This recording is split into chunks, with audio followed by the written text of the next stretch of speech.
Media के सभी साथियों का आज की इस प्रेस वार्ता में बहुत बहुत स्वागत है। मेरे साथ हमारे सभी वरिष्ठ साथी, जिसमें लोकसभा अध्यक्ष दलविंदर चीमा जी, हमारे प्रदेश के उपाध्यक्ष जी, हमारे अमनदीप जुंडला जी, बिंदल जी और हमारे सारे वरिष्ठ साथी जितने यहाँ पर पार्टी के मौजूद हैं, वो सब एक महत्वपूर्ण मुद्दे पर आपसे बात करने के लिए यहाँ पर इकट्ठा हुए हैं। पूरे प्रदेश के अंदर भारतीय जनता पार्टी ने मानो पूरे हरियाणा प्रदेश को गुंडों के हवाले कर दिया। पूरे हरियाणा प्रदेश में इस वक्त गुंडा राज चल रहा है। क्या ये भारतीय जनता पार्टी का स्पॉन्सर्ड गुंडा राज है? क्या ये भारतीय जनता पार्टी द्वारा जानबूझकर प्रायोजित करके गुंडा राज स्थापित करने की कोशिश हो रही है? मैं ऐसा इसलिए बोल रहा हूं क्योंकि इतनी सारी घटनाएं होने के बाद भी पिछले 24 घंटे के अंदर हरियाणा में 2 हत्याएं हुई हैं। सरेआम गोली मार करके 2 हत्याएं हुई हैं, जिनमें से एक व्यापारी थे। दोनों ही व्यापारी थे, अपना अपना काम करते थे। और एक व्यापारी को किस तरीके से आप सरेआम गोली मार देते हैं। कई व्यापारियों के यहां पर सरेआम खुलेआम फायरिंग होती है, फिर उनको फिरौती की पर्चियां दी जाती हैं। एक अंडरवर्ल्ड क्रिएट करने की कोशिश हो रही है पूरे हरियाणा के अंदर। मैं कुछ घटनाओं का जिक्र करूं तो ये हांसी में जो कल घटना हुई है, वो एक पॉलिटिकल पार्टी के नेता भी हैं, व्यापारी भी हैं, उनकी गोली मार करके हत्या कर दी गई। इसके साथ ही गोहाना में पानीपत हाईवे के पास वहां इसी तरीके से एक व्यापारी की गोली मार करके हत्या कर दी गई। कल कुरुक्षेत्र में लाडवा में यह खबर आई थी, सोमवार की रात को वहां पर बीजेपी नेता के घर के बाहर सरेआम फायरिंग हुई, घर के ऊपर फायरिंग की गई।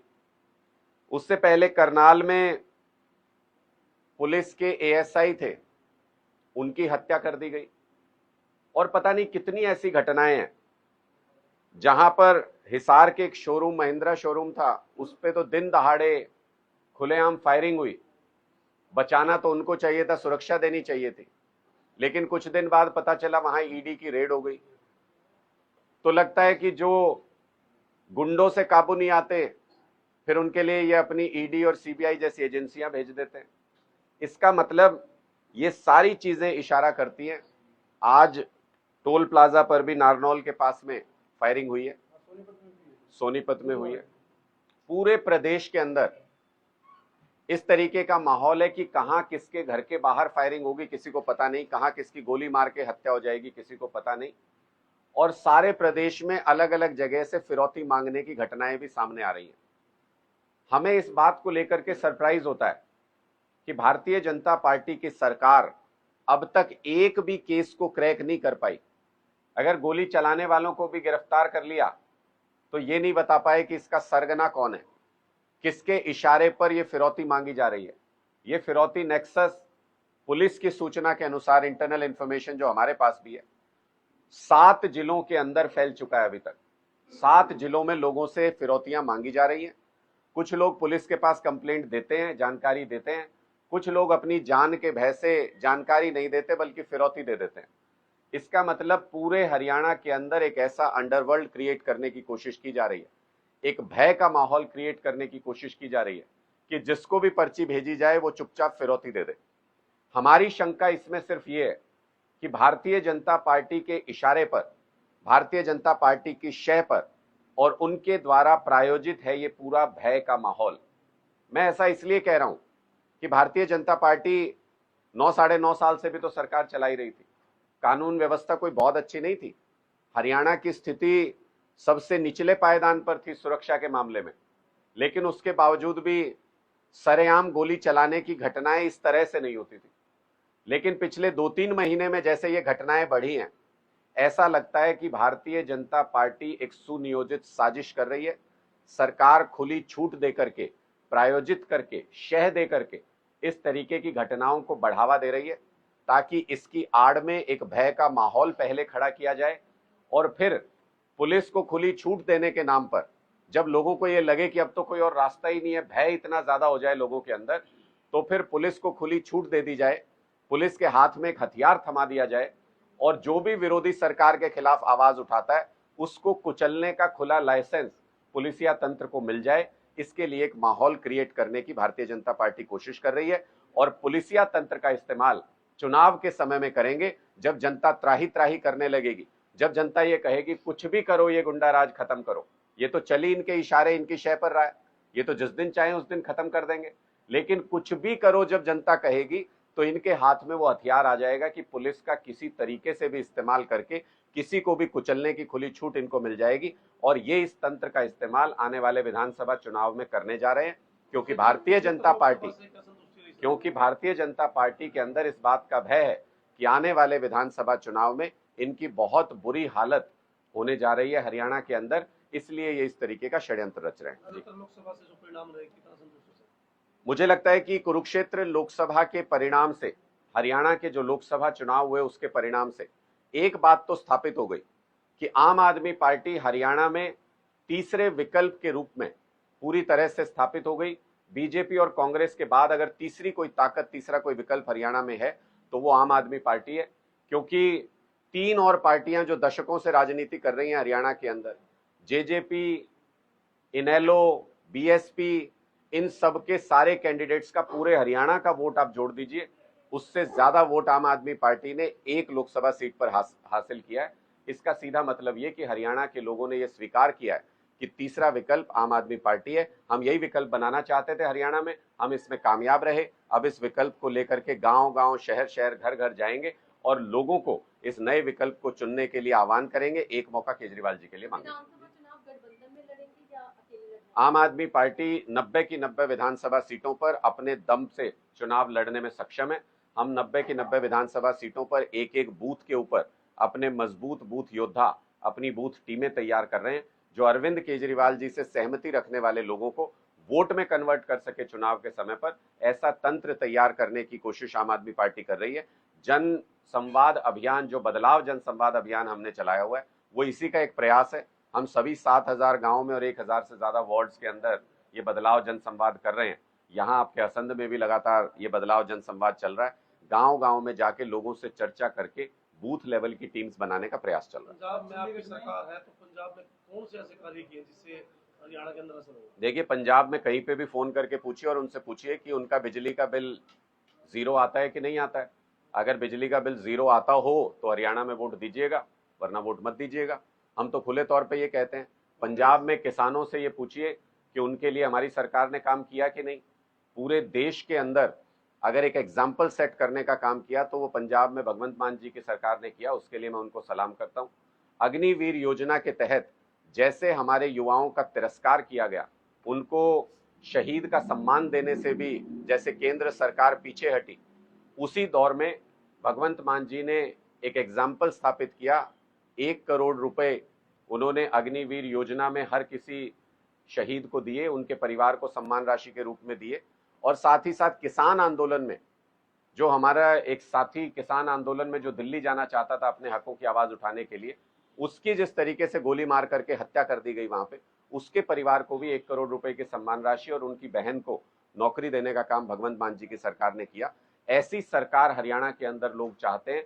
जैसे पंजाब में लोगों के प्रति सहानुभूति, प्यार रखने वाली सरकार है, वैसी सरकार हरियाणा के लोग भी अपने लिए चाहते हैं। दिल्ली से राजकुमार आनंद बीजेपी में शामिल हो गए हैं। देखिए, हमने तो जिस दिन राजकुमार आनंद जी ने मंत्री पद से इस्तीफा दिया था, हमने तो उसी दिन कह दिया था। बीजेपी भी मना कर रही थी, लोकसभा चुनाव से पहले की बात है ये। बीजेपी कह रही थी नहीं नहीं, हमसे तो कोई संबंध नहीं है। राजकुमार आनंद जी कह रहे थे नहीं नहीं, बीजेपी में जाने का कोई प्रश्न ही नहीं है।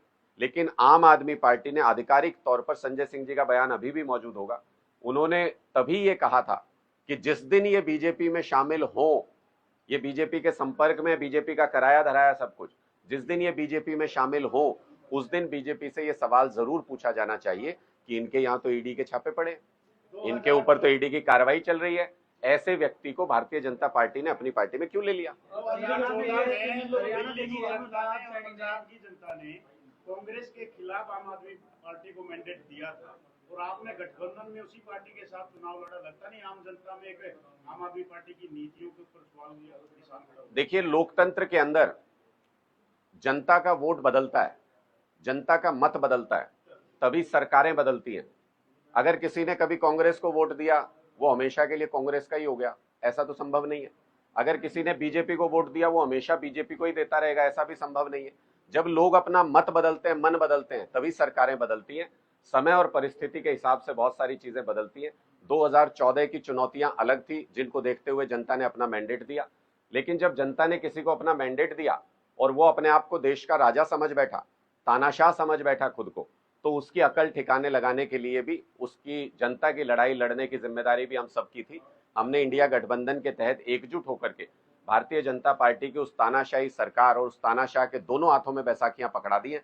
अब ज्यादा दौड़ने की कोशिश करेंगे तो औंधे मुंह गिरेंगे। इंडिया गठबंधन अपने मकसद में कामयाब रहा। अब विधानसभा चुनावों की लड़ाई है, हरियाणा के मुद्दों पर लड़ी जानी है।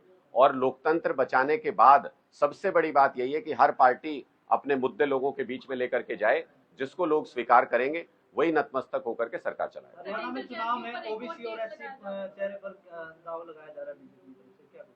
देखिए, भारतीय जनता पार्टी की हमेशा ये नीति रही है, वो जाति आधारित राजनीति करते हैं।